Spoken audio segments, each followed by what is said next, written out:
This week on the Stogie Geeks show, Tom Pearson of Commonwealth Cedar Spills is our special guest host. We also welcome Riste Ristevski from JSK Cigars. We'll talk summertime smokes, cedar spills, cigars, and more. So stay tuned.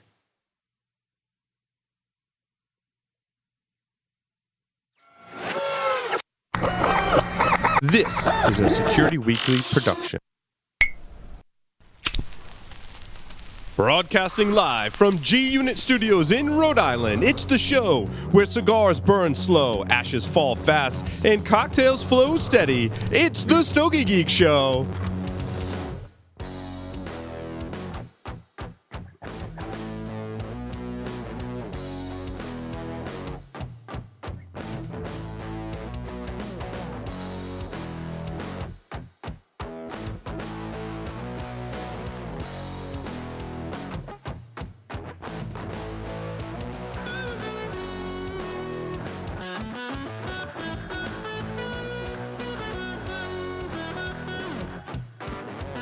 Brought to you by CAO has brought you iconic cigars over the years. Brasilia, Italia, La Traviata, done in a playful nature with a unique twist. Travel to the exciting world of CAO and back in just under an hour with any of the groundbreaking CAO World Blends. Test the boundaries of style with new age brands in the 95 rated Flathead. Honor the past with new classics like Pilon. Treat your palate to an array of flavors with Soulfire and Moon Trance. At CAO, the experiences are limitless. So what's your next move? The highly sought-after Punch Rare Corojo is back for 2016. Rare Corojo is made with a dark Sumatra wrapper and fillers from Honduras, Nicaragua, and the Dominican Republic, giving you a powerful yet rich smoke.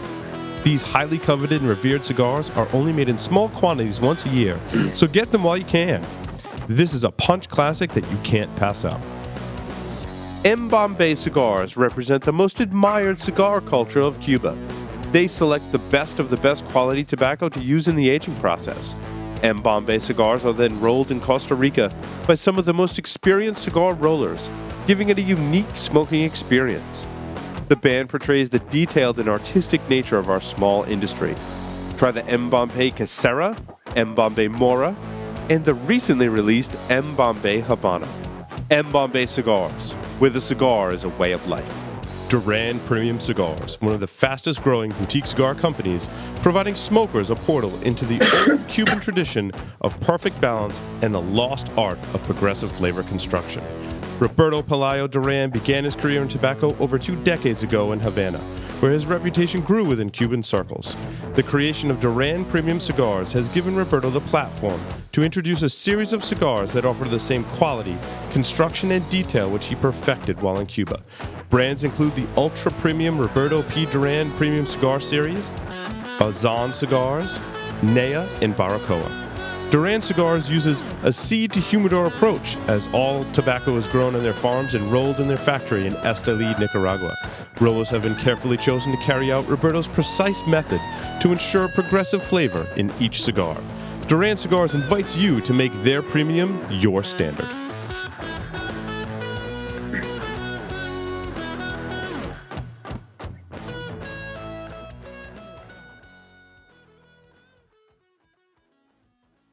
Welcome, everybody, to the Stogie Geek show. This is episode 189.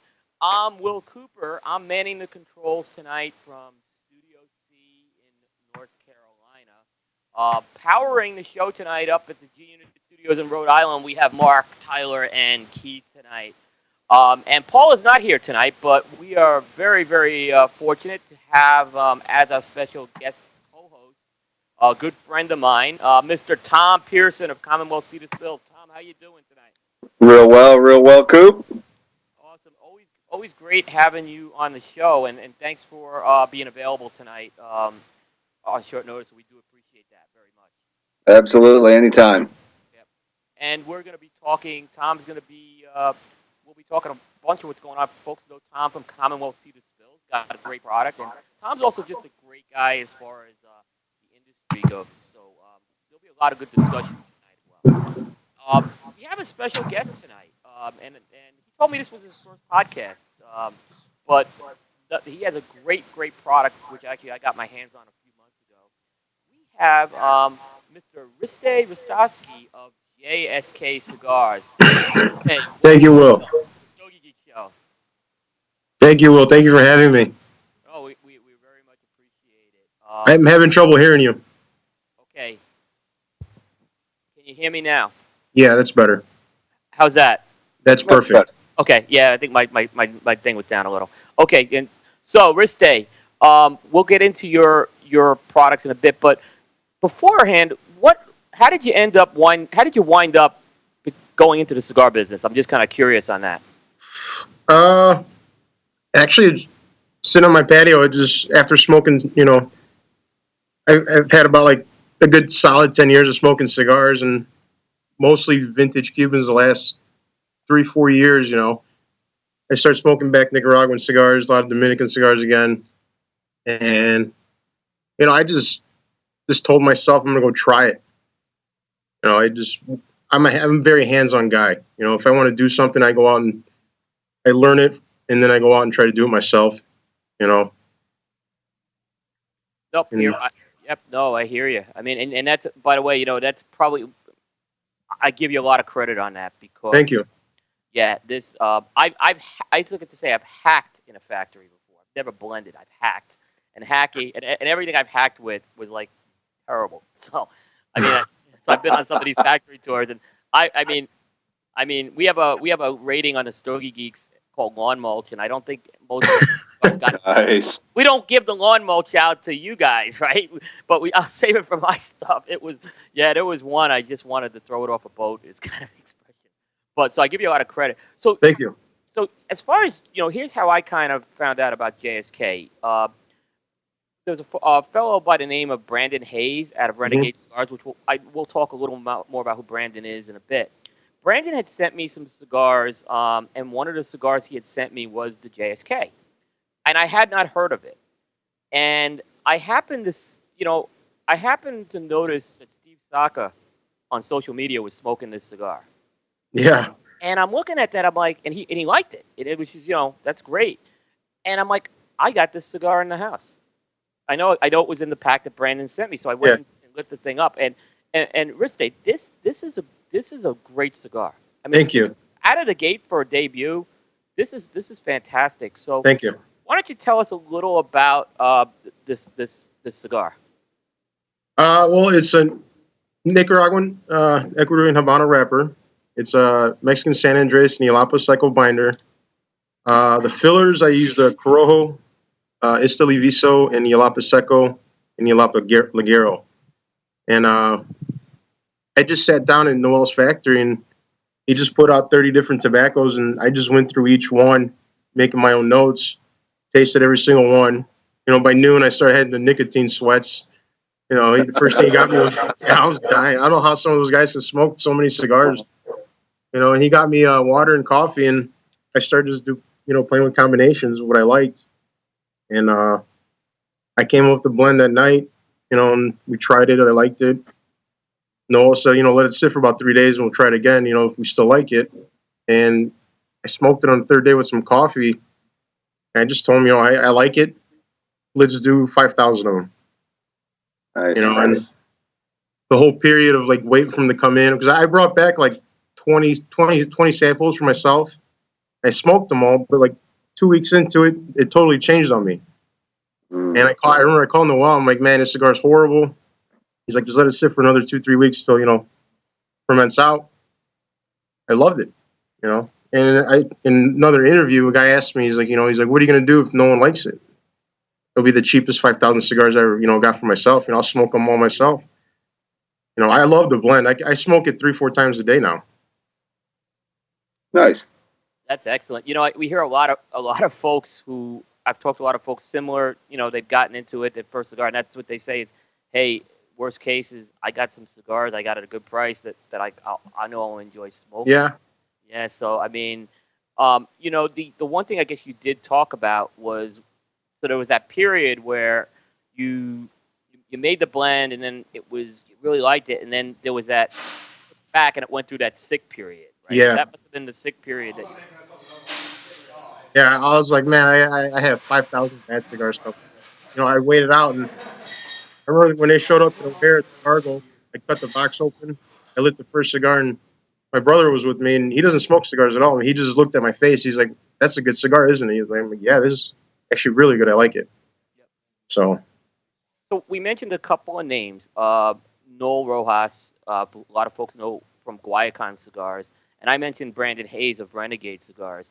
And earlier this year, actually at the beginning of the year, they actually opened up they partnered on a new yeah, factory, the NOA, the New Order of the Ages factory.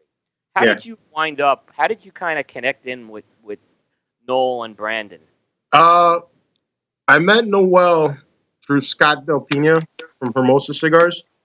I was in Texas 2 years ago at the UG Fest, the Underground Cigar Festival, and I talked to Noel, and Noel told me, he's like, I have a lot of people that ask me the same question. Interesting. So you were the UG. That's So were you at the I hear one you at all? where? Hello. Okay, I hear you now. I hear you now. Okay. Were you at the UG festival? Was that the one where there was the wrestling match that took Yes, place and yeah. Fred It was a good Rui time. and Clint Aaron were doing they were doing like color commentary? Yeah, yeah. Yeah. It was a really good time. It was probably one of the best like cigar events I've been to. It was just different from everything else. Yeah, it really was. I got, long story short, is about right before that, about a month before that event, I got stranded in Fort Worth, Texas. Uh huh. Actually, Dallas, Texas. It was an ice storm. I could not get a flight out for 5 days, believe it or not. Wow. Ouch. And so, but I was able to get around town, and I went over to Underground, and I met those guys, and that's a very unique shop to say the least. And that's a unique event. Yeah, definitely unique. Yep. So you kind of hooked up with Noel and Brandon. And when did the JSK cigar actually first hit the market? November 29th is the day I got them, Okay. and I had I had a good amount of pre-orders online, and the next day I started shipping them out. Yeah, I called off work for 2 days, just boxing up cigars, 5 packs, and just shipping them. And no one bought nothing for like 4 or 5 days. That dead period. And Yeah. Well, the first post I saw was Friday night, and the guy wrote literally, he goes, "This is fucking amazing." And then from then, I sold out 5,000 cigars in the middle of December during Christmas. So I knew I had something there. nice. And that's when I called Noel. I'm like, I need to come back down, and get to work. Yeah. No. So you were selling them direct to consumer. They were more direct to consumer at first. Yeah, Okay. it was strictly all just direct to consumer, just on Facebook groups I'm in. There's people I know on Facebook. Hey, let me get a 5 pack, let me get a box, and it just took off from there. I woke up one day to where people overseas were talking about it. Let me try it. I got to try it. From the people I traded, Cuban cigars back and forth were in Holland, Spain, Qatar, Japan, and China. So I mean, it kind of spread like wildfire overnight. Wow. Yeah. That's great because I noticed when you did the press release on this, there was some cigars that went to the Netherlands, which for again Yeah, a new company, that's kind of an unusual scenario to say the least with that. yeah. I wanted to begin in the Netherlands because my friend Hans, who has a shop out there, I wanted him to be able to sell it too out in the Netherlands. And Ferdinand contacted me. He's like, I need these cigars in the Netherlands. I was like, all right, let's make it happen. And he just told me 2 days ago the warehouse is sold out, so I got to send more out there. Nice problem to have. Very nice. Yeah, I have a question for you, Riste, if I yeah. might. Well, and maybe it's a two-parter. Other than the Cubans you smoked a lot, and maybe that was a big influence on you to want to get into the business and have your own cigar. What other brands maybe have you smoked that maybe influenced you? And I guess what kind of foods or liquors or flavors maybe Uh, influenced this blend? the brands I like to smoke, and the brands I was smoking up to that point, and I still do, is I still smoke a lot of skip cigars, Aroma Crafts. Mm-hmm. Still smoke Pete Johnson. When I heard both of their stories, how they started, it just hands on, just did it themselves. I like the old Fuente stuff. So I still got the original release Sharks, uh, Nice.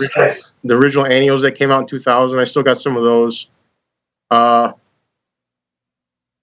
no, I just I just smoke what I like. I mean, Yeah. you know, like Coop said, he's got uh, the mulch pack. I got cigars. Even Cubans. People say, "Oh, this is great Cubans, $30-$40." I have some $30-$40 cigars in my yard that my mower ate. It's just it wasn't my wheelhouse. Absolutely. You So, know, on the other end of that, so what kind of maybe foods are you? A bourbon guy, whiskey guy, rum guy, chicasa? What do you uh, drink? I'm actually a big cognac guy. I love cognac, and then I'm a Scotch, Nice. and I just started getting into bourbon here and there. But I've always paired a lot of my cigars with just the Hennessy Privilege or just the normal Hennessy bottles. I started expanding out into French cognacs as far as like the ones that aren't in the States anymore. Hmm. Started getting into rum a lot, and then through cigars, I met the owner of Willet. He contacted me because I had some Behikis for sale. Yeah. At first I was like, yeah, okay, you're the owner of Willet. I didn't believe him, but he You wanted to never know give who me. you're going to meet. Yeah, exactly. The cigar is a great thing because you can walk in a room and we're all doing the same thing, what we love. But once you hear the background of someone's story, Yeah. to me, that like the conversation that comes with that cigar is Mhm. priceless. Yeah, and I've always said cigars are, it's either the private key or the passport into that Yeah, club. it is. And regardless of where you come from, where you've been, if you're smoking a boutique or you're smoking a high end or whatever, Whatever it is. everything's kind of equaled out. Everybody's there to just relax, talk, and camaraderie. But if you're into bourbon, I can help you out. We're here in the Commonwealth of Kentucky, so Yeah, you're in the motherland of bourbon, probably. we've got a couple. Yeah, I mean, cigars to me it's a universal language. Hmm. You know, Absolutely. when I told my wife I was going to Nicaragua, she's like, "You're crazy. You don't even speak Spanish." I was like, "We speak cigars. We'll understand each other through tobacco. Absolutely. Yeah, I remember my first time I went to Nicaragua. Family members thought I had like 5 heads, and now they think I'm even crazier. That I'm probably going to go to Cuba this year. So, um, yes, but so so the name of the cigar. Tell us about the name of this cigar. What does it mean? Jas Sum Kral means I am king. And there's a saying in Macedonian. There's also a saying here. It's just, but in Macedonia, like where my parents grew up in a village, and so I'm first generation here in the States, and everything was hands on. Gardens the size of your house, kill your fresh meat, the day before. Hmm. And there's a saying, we make our own alcohol. I make my own wine, and I also distill some moonshine out of my leftover grapes. But Nice. the saying was, if you have a guest at your house and you offer them any, homemade meats or alcohol, you're considered a king of your house. And I just, I figured it would be a perfect name for something that I'm doing with tobacco. I offer people cigars every time they come by. Hmm. Yeah, but yeah, you got your own cigar there. That's an awesome thing. Yeah, And then when you launched this cigar, you did launch it in a Toro, correct? correct. That's a 6x52. Correct. Yes. Okay. 6x52. Yeah. Now, it was originally called the Red Knight. Is that still the case? I never called it the Red Knight. It was just people that just couldn't say the name. Just Oh, really? heard the Nice. story and the king and knight, and they just, I just went with it. Guys are like, "Hey, do you have any JSKs or the Red Knight?" I have a lot of people still message me. He's like, "Hey, is the Red Knight a different blend from the JSK?" And it's the exact same cigar. So I just went with it. Hmm. I thought it was pretty cool. Yeah. I mean, for folks, and I'm going to try to hold it up to the camera. I don't know if it comes in good, but that's Yeah. the band. And this band, Riste, is Thank just you. it is a beautiful band. What went into some of the design with this band? That is all Newsel in Singapore. My designer and any ads you've seen, any postings as far as like he created that in his first shot. And all I told him, I just want something like classic Havana with a modern twist to it. And he sent me that, and I sent that straight to the press. I thought that was amazing. It really is. I mean, You know? and I like like you said, it's got that classic, you know, look too, but yet it kind of got that contemporary feel to it, which I just Yeah. yeah. I mean, so it's a very visually appealing cigar, and then you've kind of now going fast forward into 2016, the line's now extended, so you have some new sizes coming out with this, right? Yeah. I came out with Robusto 5x50. I have my Lanceros and my Lanzos coming in about 2 weeks. Lancero is my first love. My favorite cigar, favorite size of a cigar. But I did a Toro as my second favorite, and I figured, if I can get the blend down on a Toro, it'd be easier for me to blend it down versus blending up from a Lancero up. And that's why I came out with Toro first, the more popular size versus the Lancero. Everyone's telling me, but I'm a Lancero freak. I love all Lanceros. No, absolutely. I think like any part of this industry, they're the up and downs, and the Lancero has been on the rise maybe the past 2 years, and Yeah, I don't think it's hit the crest yet. It still goes, and it's an awesome. I love them. It's an awesome. I don't know if it's a longer smoke, but I definitely puff on them with yeah. a little more intensity because I For like them. me, for me, I get more depth out of the flavor, out of the Mhm. blend. I mean, there's Lanceros that last 45 minutes to 2 hours. Some of them. Yeah. Yeah, I smoked the Lancero by the guys at Protocol Cigars, and their Lancero just took that blend to another level, and you see that happen at times. I've seen some Lanceros not work. I'll say there are some Lanceros that don't Yeah, work, Mhm. but there are some that work really, really well. And I'm yeah. like, yep. And then you said you had a Robusto. Was there one other size? The Lonsdale, the 6.5x42. It's also one of my favorite sizes. I like the thinner ring gauge stuff. I normally never smoke anything above a 52, and if I don't smoke it, I won't even blend it or try to sell it. Yeah. I've had a lot of people ask me for 6x60s, and I said no. Yeah. I'm not going to blend towards. I'm not going to blend towards the popularity of a size if I'm not going to smoke it. You'll never see me smoking one. So, And are you selling by boxes or bundles or? my first release was boxes of 15 and bundles of 5 packs, and now they're boxes of 20 and 5 packs. Nice, nice. And the Toros and Robustos are sold out of boxes, and the Lanceros are pretty much gone too. Great problems to have. Yeah, that is Yeah. that is a great problem to have. Exactly. Um, so obviously now we even got some more exciting things coming from you. You announced two new blends. That Yeah. are soon. So why don't you tell us about those projects? Uh, I wanted two more with this whole FDA thing. I wanted to come up.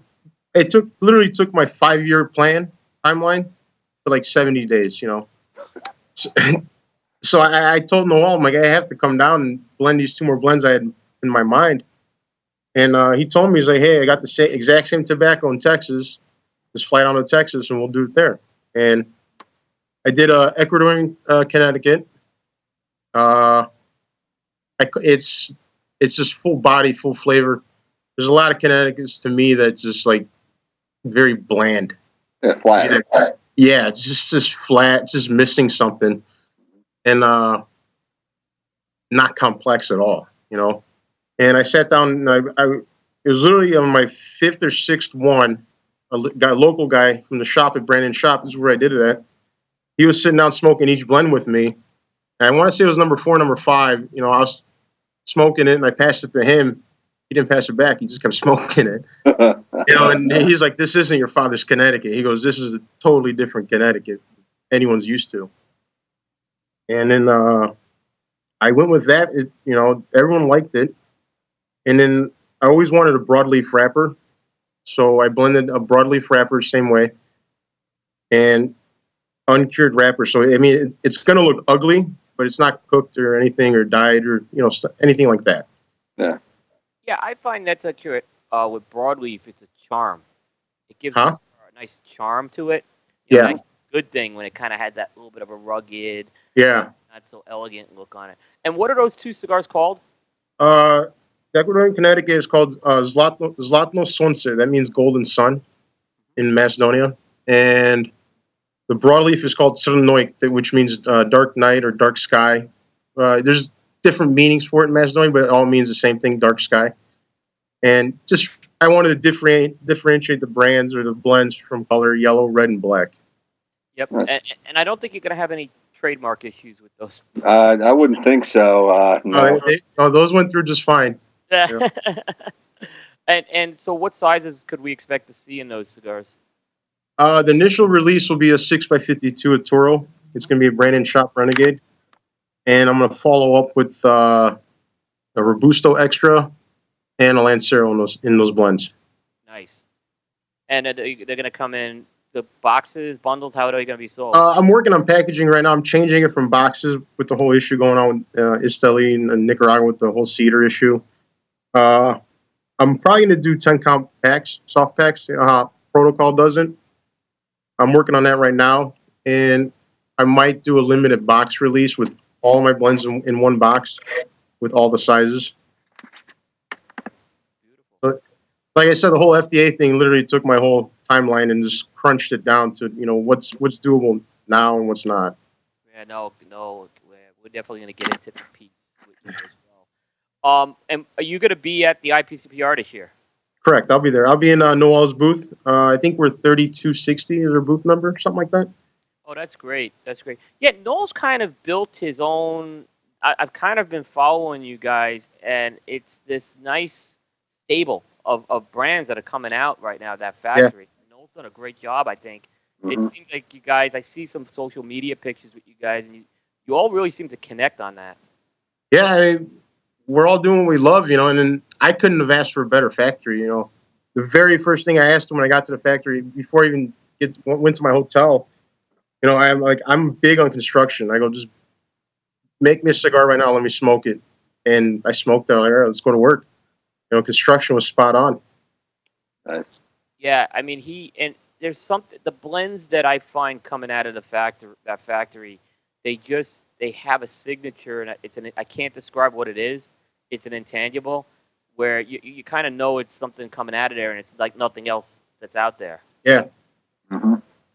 Yeah, I'll smoke at some of his hand rolls he does at the shop in Texas, and he gave me one, and the first thing he says like, "Don't fall in love with it." And I started smoking. I walked right back to him. I was like, "What is this?" I'm like, "This is phenomenal." He's like, "It's just a limited amount of Peruvian tobacco I have," and I called it like a Cuban killer. I told him like I want to do a limited run with this tobacco, and he's like, "I don't have enough." Yeah, it's just called the big tease because he's not. That's the first thing he says. Like, don't fall in love with this tobacco. Yeah, just amazing talent, though. I mean, oh yeah. I think I've smoked everything he's put out on the market in the past. What he's been here 4 years or so, I think.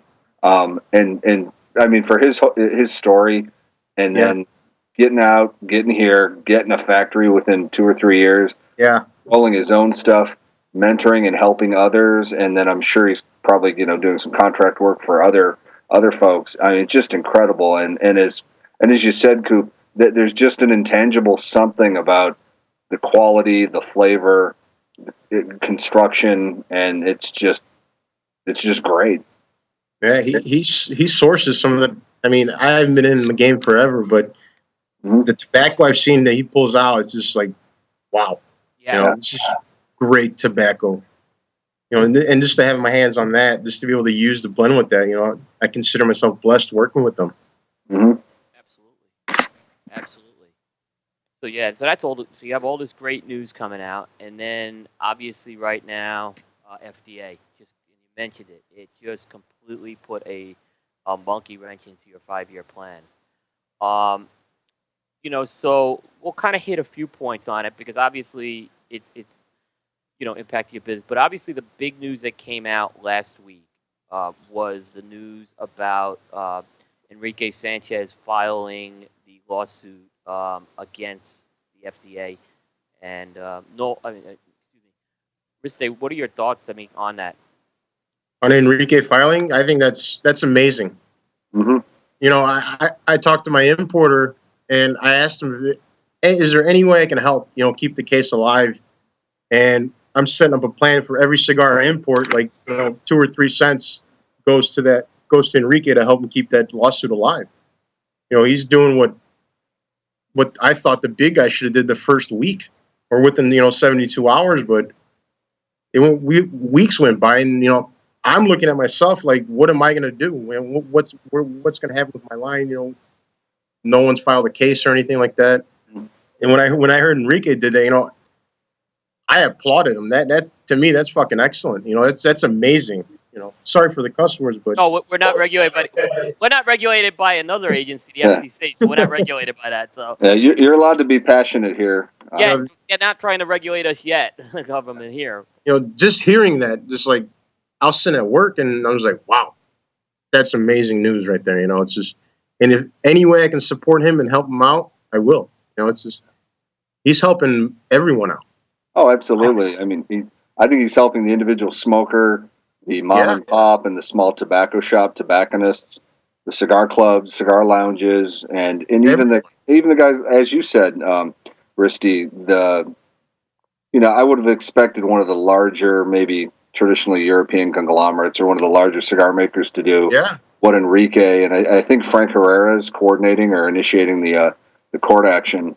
But one of the bigger guys to step in and do it. But I think there's probably a little politics involved at that larger level of cigar production and manufacture. But I think Enrique is just he's got fans all the more now. Yeah, he opened the door and did it. Yeah. And I'm sure the FDA gets sued all the time, but this is definitely it's definitely another ground, another what do you call it? Another front, a beach front. Yeah. To say, hey, this is not quite right. Let's resolve this. So we shall see what happens, but absolutely, more power to him. Yeah, exactly. Yeah. I mean, I was just at the Southern Cigar Festival in Atlanta, and Enrique was, and Jim Robinson was there, who actually is a co-plaintiff on that. Nice. Along with Luis Falto of Falto Cigars. And yeah, they were. Imagine if this, and it's going to be tough. Enrique even said it. I did an interview with him on another show, and it's going to be tough. But imagine if they get that injunction. I mean, what the risk he's taking out there right now? It's huge. So I mean, it could be big if that happens for the industry. I'm going to give you my read on this, and Riste, and Tom, I want your thoughts on this. Mm-hmm. So I know right now that the big 3 trade organizations, they came out with a statement like a week ago, and I'm not going to judge this statement, okay? But they basically said, hey, we're unified on this, but we don't want anyone else doing anything. And kind of get that, because I kind of get that, but I kind of understand everyone else's point of view too, because you guys have invested your life savings into this stuff. But here's how I read this. I look at the CAA, which is the Cigar Association of America. I see a lot of big companies in there, the Altadis, the Swishers.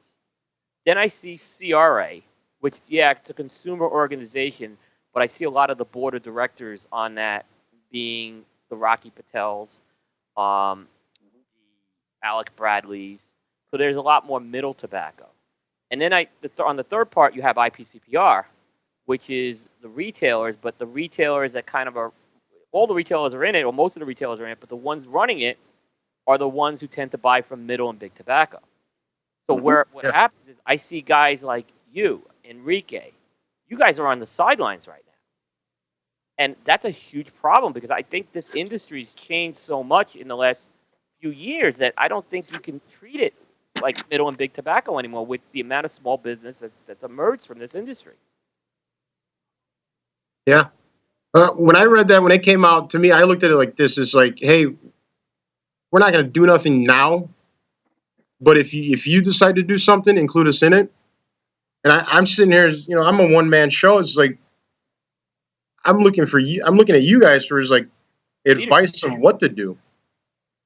I'm not going to sit on the sideline and just wait. I don't know what's going to happen. Come August 8th. If I decide to wait, what if we waited and no one filed anything or did anything, and you're pretty much just screwed. I looked at it as like I'm looking at you guys for advice on what to do, but they pretty much just said, if you decide to do something, include us in it. It didn't make any sense to me. I was expecting like they would be announcing a lawsuit soon or filing something. The vape industry, they filed a lawsuit within 72 hours. It is amazing. Yeah, I mean, I still hold out hope. because anytime between now and the next time they have to pass a new budget bill or some Uber funding bill, a senator, somebody can slide in the exemption as it's pretty much set in the Senate and the House is still kind of looking over things. And if they slide it in there and everybody is like, okay, we see it, it's fine, it passes, we're all set. But you never know. And Yeah. since we don't know, folks like Enrique taking action like this, it's definitely a plus. I don't want the courts deciding a lot of things, but the courts might just slow the FDA down enough to give our legislators, the House and the Senate, a little more time to get in there and go, okay, we're going to get this done. And who knows how the political parties will shift in the White House or anything in the coming year. Obviously, the election isn't over, but it definitely it puts a little more time out there for, I would hope, reasonable compromising heads to prevail, because it's such a huge impact. I mean, not only on all the folks we've mentioned, but I think the ones we didn't, the guys down who are working the factory floors in a dozen or maybe probably 24 countries worldwide that are in the tobacco industry for premium cigars. Yeah, I mean, everyone I saw in Nicaragua, that the factories I went to, all those guys would be out of jobs. Yeah. It's a whole bigger picture than the U.S. I think it's just crazy. Yeah. Yeah, I just kind of shake my head at it, but I'll offer 1502 and Enrique getting up there, and Jim and Luis also jumping in on that and getting it rolling. And the CRA's been at this forever, and they're going to keep at it. And I think I'm the ever optimistic about the right things happen when good people do good work. So I just think it will come about. Yeah. Yeah, I mean, and Rista, you were joking with me earlier. Like, why would kind of talking, putting you on the show? Of course, I want you on the show because I've seen other guys who have come out with that first product out of the gate that's fantastic, like this product, right? And I've seen them grow. Like, look at Skip Martin when he first. You mentioned Skip Martin earlier. Yeah, Skip's story is amazing too. Skip's story is amazing. He was very similar thing. He was selling these cigars to people on social media at first. Look what happened. So I'd love to see, Riste be, a guy like that. And, what I think some of the bigger, or the trade organizations, I understand they have to satisfy a lot of people here. I do. I kind of get that. But, in the end, I think it's the ability to be able to grow this small business is something that it really is what this country is all about, in my opinion. Yeah. It's small business. I didn't get into the cigar industry just to make 5,000 cigars and go home. Right. My buddy Rick told me, he's like, grow hay until there's sun. Just write it out. Exactly. No, exactly. The other thing, what I'll just say is, again, I kind of understand this from one side why they want to have a unified approach, but I'm not a lawyer, but from talking to people at the Southern Cigar Festival, it sounds like the more lawsuits in different districts in the country, it gives you, if they're strategically kind of done, it gives you more feet on the ground, so to speak. So, yeah, I mean, if we all sue them, if we can push it back a year, 2 years, that'd be great. It's just, but to tell people not to do anything or wait till we do something, that just blew my mind. That didn't make any sense to me at all. Yeah, and the crazy thing that got me is with the petition drive. And I've said this a lot. I mean, I'm a cigar smoker. All of us here are, and I'm presuming most everybody listening here is. If you're listening to this, or you're buying a single stick at your local cigar store online, and you haven't signed the petitions yet, what is wrong with you? Yeah. You're basically saying, I don't care enough to take a second or two to go online myself. Or I've seen so many tobacco shops putting up iPads with the petition there. I just don't have the time to sign a petition because I'd rather pay $4 or $5 more per stick in the coming years. It's insane. Yeah, makes no sense at all. And I know, I will say, the cigar lifestyle may not be the most, like the triathlon runner in the Olympics, but we're a little more active than that, folks. We gather up for big events all across the country. We get out there, we do things. So, let's just sign the petition and keep it rolling. I ask everyone I know, my neighbors, my cousins, hey, sign this. Even though you don't smoke cigars, just sign it. Oh yeah, and I think a lot of folks, to your point there, Risty, do that because they know the issue. It's not. I'm sure there's some aspect of economics. The government just wants more money, but it's about freedom. It really is. It's not. It's a Yeah. legal product. It's probably one of the most organic products you can get. Nothing's added to it. Anything And on any shelf. yeah, exactly. And it's about freedom and liberty in saying this is our government asking way too much in bureaucracy and paperwork and submissions and I think, in that regard people go, well, yeah, that's not right. I wouldn't want it for anything else I'm doing or I might want to do in the future. So, yeah. Absolutely. I look at it, they're killing creativity in this country. Oh, yeah, slowly. It's going to stop guys like me and other guys that just thought about doing it or maybe had plans of doing it to the point where, like, FDA's out here. Why would I even keep pursuing it? It's just, I'm going to go back and do what I do. Absolutely. But keep doing it, and I will track down your cigars. I'm sure there are going to be some guys in Pittsburgh when I'm up there this weekend. I'll have one. It's just one of those things. You meet guys across the country, and we've all got sticks you can't get in that part of the country. So you swap, you trade. It's awesome. Yeah, it's great. Keep it up. No, Thank you. I definitely, like I said, even when I looked at this band, right, and the artwork that you put into that, and now the warning label thing. The one good thing in that lawsuit by Enrique, one thing that I felt Frank Herrera did a good job at, is he talked about the proportionality of the warning labels. In that, it has covered 30%, but 30% on a cigar box is a lot more than 30% on a cigarette pack. Yeah. So why does it have to be bigger? So I think that's going to be an interesting thing that was put in the lawsuit as far as that goes. Oh yeah, and I think that's typical of so many things that are in this FDA regulation. Is they don't have a history in dealing with any of this. They've kind of guessed at some baselines, forecasted, made some best guesstimates, which hey, that's all you can do. But I get the impression they really didn't go out to any established group, whether it was somebody lobbying them or to a manufacturer who's licensed to operate in the U.S. and go, what are your numbers? What do you do? How's your process work? It seems to me there were just a bunch of overly active, concerned people who just threw numbers at it and said, oh, well, every blend, every sample, submit it this much, and they've all got money. It's thousands, hundreds, and it's not the way it is. And I think to your point, Coop, it's having a reasonable, proportionate response and compromise. Which again, I'm hoping better heads will prevail, and this will all resolve itself amicably. Yeah, and I want to give guys like Riste props. I mean, this is a new company. He's been in business 7-8 months, right? Yeah. He's already contributing back into this cause, right?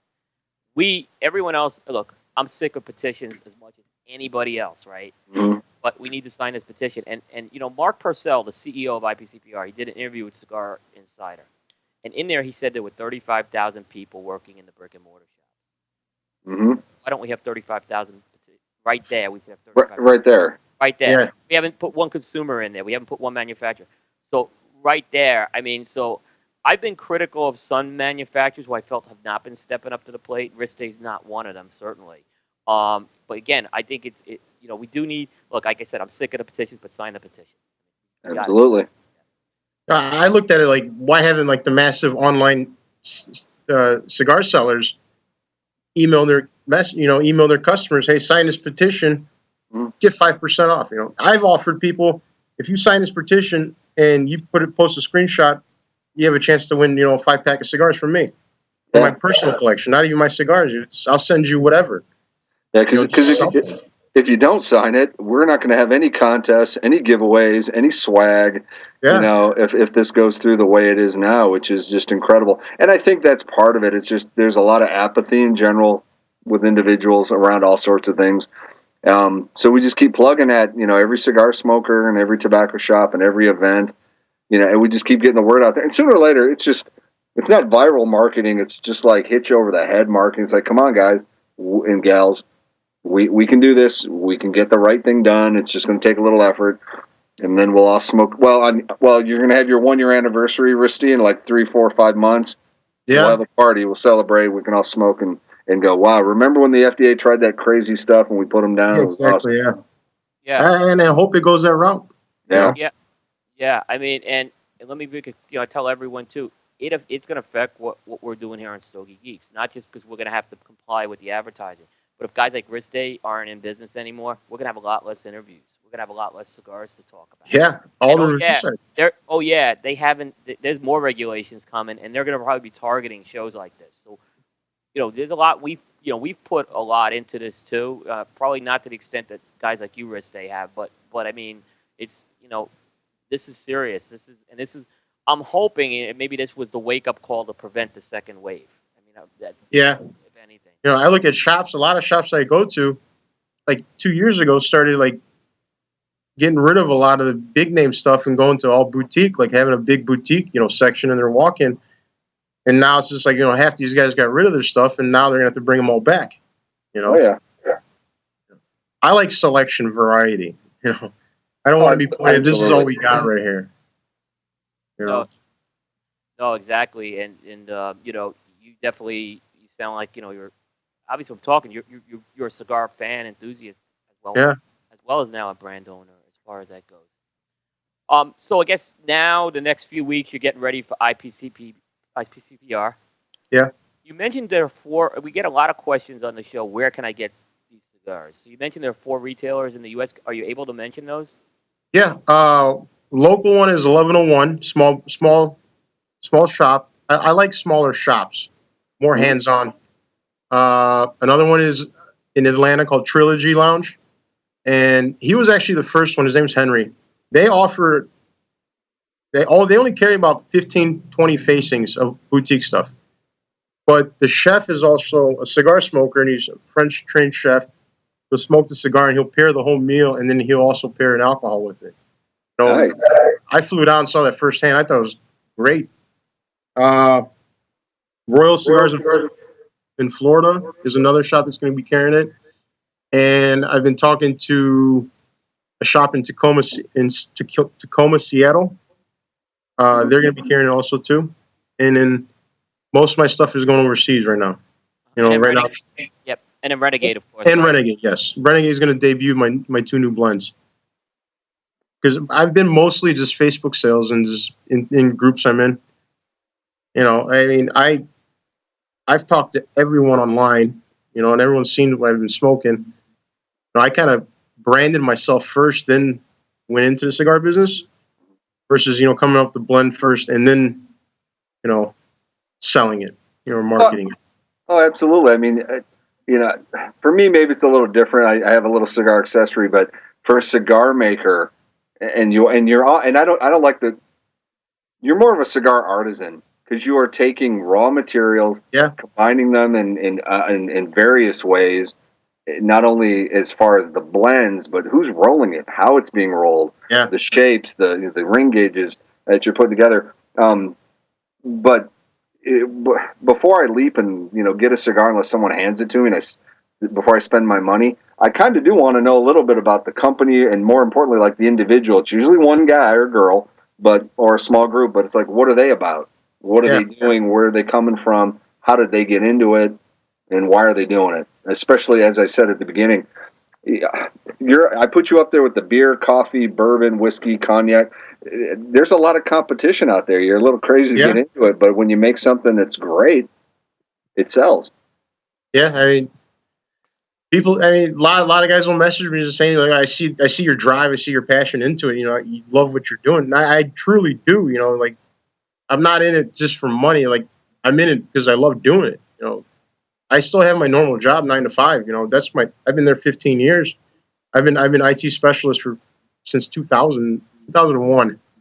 Very cool. So it's just like I didn't get into it just for money. I got into it because I love tobacco. I love the hands-on approach. I want to see what I can do. People, how do you blend? Best way I explain it is like my neighbor. I'm like, this is like baking a cake. You just got to find out what percentage goes into in your taste. We all taste different flavor profiles in the same cigar. Yeah. Yeah, no, and I agree. And I actually was speaking at the Southern Cigar Festival, and they asked me about reviewing a cigar, And I said, in the end, taste is subjective, right? Yeah. I can tell you if the cigar is worth getting, right? But here's the thing. Really, what I try to do is I try to educate, and in that process, I get educated back. So I can, that's kind of what I get at, and that's a lot of satisfaction out of that. Yeah. But Coop, and I've said this about you before, so this is not new ground. One of the best things about Coop when he does cigar reviews, he's well known and well respected because he's consistent, he's courteous, and when you're reading his stuff, he's not blowing the PR and the marketing at you. He's actually going in there because he probably got a pre-release, maybe he didn't, or he got one early. He'll review it once early on. Then when it comes out to market, he'll a couple months or maybe a year, he'll go back to it. And then a couple years down the road, for no particular reason, because it's got some age on it, that same stick, he'll get back to it. And there aren't very many folks out there after a single cigar maker or somebody puts a stick out that go back and do that consistently. So if you're new or you're just like, well, should I even get the cigar? You can go to Coop's site, and it's just like an archive of all cigars, and not just that first hit, the years follow-up down the road. Yeah, absolutely. 6 months to a year. This is how it's developed. Yeah.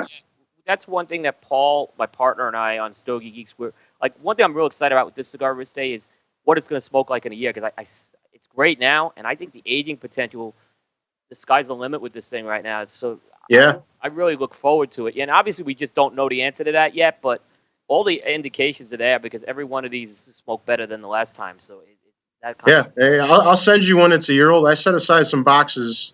I'm going to open up on 1 year to see how they developed. I think the aging potential is going to be great on that cigar. But that's just me saying it, not just as the brand owner, but I think it's progressing very well from when they first released in September till now. Yeah, no, I agree. So Riste, again, thank you very much for appearing on the Stogie Geek Show. Really appreciate it. Best of luck to you. I look forward to meeting you in person in Las Vegas. Yeah. Yeah. So Thank you for having me, man. no, it's our honor, and we'll have you back. This was a very good discussion. I know hopefully we'll have you back soon, and we'll be able to hopefully talk better stuff than FDA. That's for sure. Yeah, that's for sure. Getting old. Thanks again, guys.